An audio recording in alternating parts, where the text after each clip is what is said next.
Good morning मित्रांनो. आज आपण पाहणार आहोत जनरल अनाटॉमीमध्ये कार्टिलेज.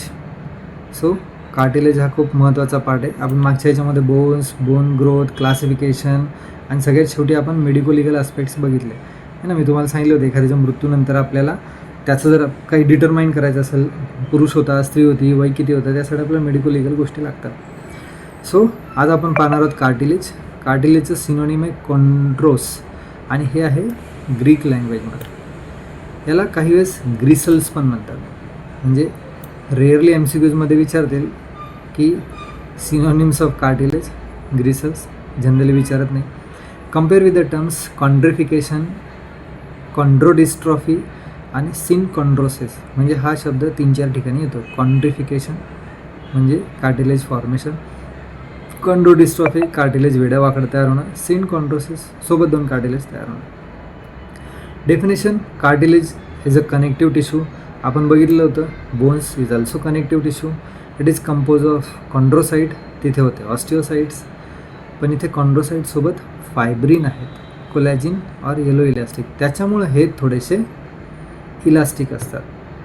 कसे असतात? इलास्टिक असतात. आणि बोन्स जे असतात हे कॉम्पॅक्ट असतात कारण त्याच्यामध्ये फायबर्स नसतात. ठीक आहे. So it is embedded in firm gel like matrix which is rich in mucopolysaccharides. It is much more elastic than bone. आणि इलास्टिसिटी काय येते? ह्या फायबर्समुळे येते. जनरल फीचर्स काय? Cartilage has no blood vessels or lymphatics. कार्टिलेजमध्ये blood vessels आणि lymphatic नसतात. बोनमध्ये असतात. न्यूट्रियन फोरामेनामधनं जातात. So the nutrition of cell diffuse through matrix. याच्या मॅट्रिक्समध्ये डिफ्यूज न्यूट्रिशन होतं. कार्टिलेज हॅज नो नर्व्स म्हणून ते इनसेन्सिटिव्ह असतात. म्हणजे जर समजा आपल्या कानाचं कार्टिलेज जर तुटलं तर आपल्याला तेवढं जास्त पेन होणार नाही, पण एखादं बोन तुटलं तर खूप जास्त पेन होतो कारण कार्टिलेज हे नर्व्ज नसतात. कार्टिलेजमध्ये काय नसतात? नर्व्ज तेवढं नसतात. म्हणून खूप लोक कान इकडे टोचतील, तिकडे टोचतील, तेवढं त्यांना वाटत नाही. नाक टोचतील, तेवढं जास्त पेन होत नाही. पेन फक्त स्किनला थोडंसं झालं तरी होतं. Cartilage is surrounded by fibrous membrane called perichondrium. बोन्समध्ये पेरिऑस्टियम होतं, which is similar to the periosteum in bone. The articular cartilage has no perichondrium. म्हणजे जिथे आर्टिक्युलेटिंग कार्टिलेज आहे. आर्टिक्युलेटिंग म्हणजे आता जस्ट इमॅजिन करा, हा माझा जॉईंट आहे, रिस्ट जॉईंट. रिस्ट जॉईंटमध्ये जे रेडियस अन्नाच्या टोकावरती असलेले कार्टिलेज आहेत आणि इकडच्या बोनच्या वरती असलेले कार्टिलेज हे आर्टिक्युलेटिंग कार्टिलेज आहे. हे आर्टिक्युलेटिंग कार्टिलेज काय आहेत? याच्यावरती पेरिकॉन्ड्रियम नसतं. आणि पेरिकॉन्ड्रियम नसतं म्हणून काय होतं? हे रिजनरेट होतात इंजुरीनंतर. म्हणजे गुडघ्यामध्ये मार लागला, आता खूपच होतं, आपल्या गुडघ्यामध्ये पाणी होतं किंवा गुडघ्यामध्ये जर काही खराबी झाली, काही झालं तर आपलं ते कार्टिलेज परत रिफॉर्म होतं. त्याच्यामुळं आपल्याला आपल्या शरीरामध्ये काही गोष्टी खूप टिपिकल आणि मस्तील आहे, त्याच्यावरती काय दिलं? पेरिकॉन्ड्रियम दिलं म्हणजे ती रिजनरेट होऊ शकते. जर पेरिकॉन्ड्रियम दिलं असं तर रिजनरेट होणार नाही, तुटून जाईल, मग आपल्याला परत नवीन लावावं लागेल.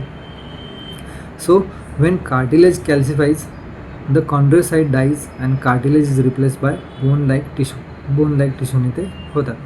आता काही कंपॅरिझन दिले बोन आणि कार्टिलेजमध्ये, आपण बघू. खूप वेळेस 5 मार्काला विचारलं जाऊ शकतं बोन आणि कार्टिलेजमधला डिफरन्स. सो बोन आणि कार्टिलेज.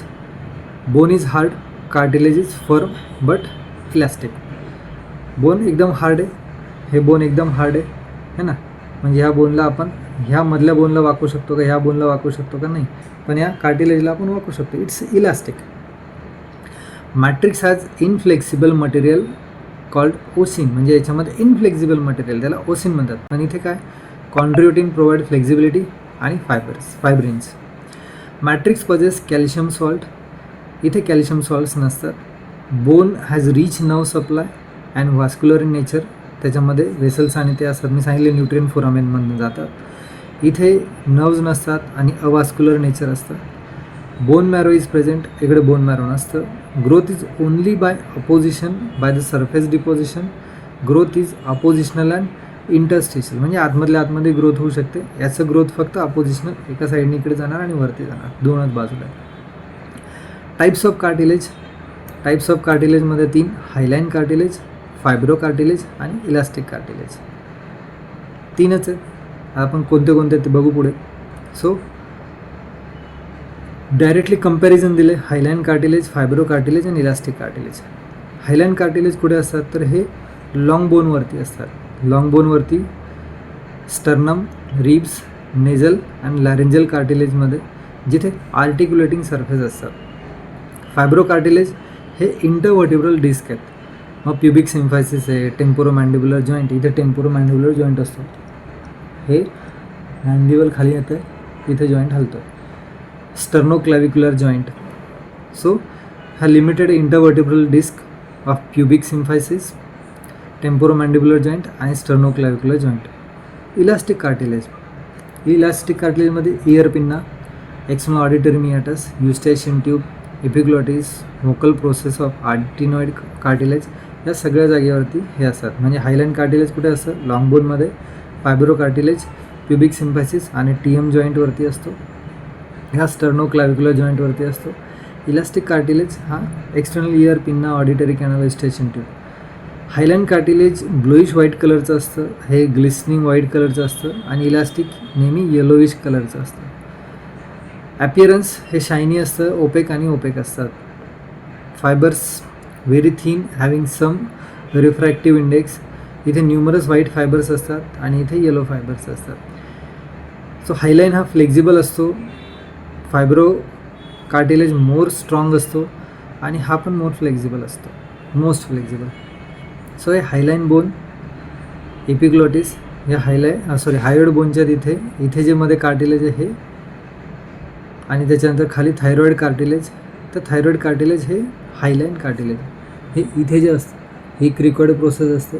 या हे जे दिसते तुम्हाला इथे चित्रामध्ये, ही जी प्रोसेस दिसते क्रिकॉइड प्रोसेस, ही इथे असते. गिळताना जे खाली वरते इथे जे असते ते थायरॉइड कार्टिलेज आणि त्याच्या खाली क्रिकॉइड कार्टिलेज. त्याच्यानंतर इंटरव्हर्टिब्रल डिस्क, या इंटरव्हर्टिब्रल डिस्कमध्ये फायब्रो कार्टिलेजिनस असतं आणि कानाचं माहिती आहे आपल्याला, ठीक आहे.